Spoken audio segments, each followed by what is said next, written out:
The other day I was at the gym and I saw a gentleman in there doing a crazy form of bicep curls. He was doing it kind of like this. He was doing one arm at a time and he was really swinging his body. And honestly, when I was watching him, it almost looked like he was doing more of a walking type of motion with his arms swinging rather than doing weight training and getting resistance for his muscles. So the first thing I would tell that gentleman is get lighter weights, because that's the first way you can actually learn how to do your weight training effectively, is by lightening up the weight so you're not having to swing the weight in order to move it into the position you want.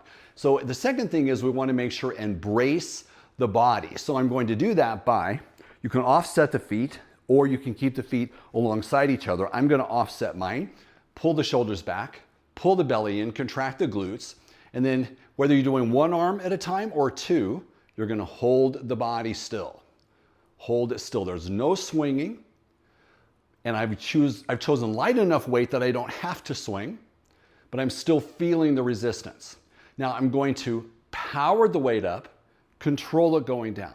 Power it up and control it going down. You can see that I'm not moving my body around. My hips, spine, and shoulders are safe that way, and I'm really getting the benefit. I'm not swinging the weight in order to get it up into position. Instead, I lightened the weight and then did the full range of motion. Okay, so make sure that you're doing some form of resistance training. It is so important as we get into midlife and beyond that we do something to stay ahead of sarcopenia, that's loss of muscle, and osteopenia, that's loss of bone. We need to work on our strength that way, and the best way to do that is with some form of resistance training. Now you can do that with dumbbells, you could do it with resistance bands, yoga or Pilates, even swimming if you're pulling hard against the water. All are forms of resistance that will work for you. Just make sure you're doing something. Okay? Subscribe for more tips, and I'll see you in the next video.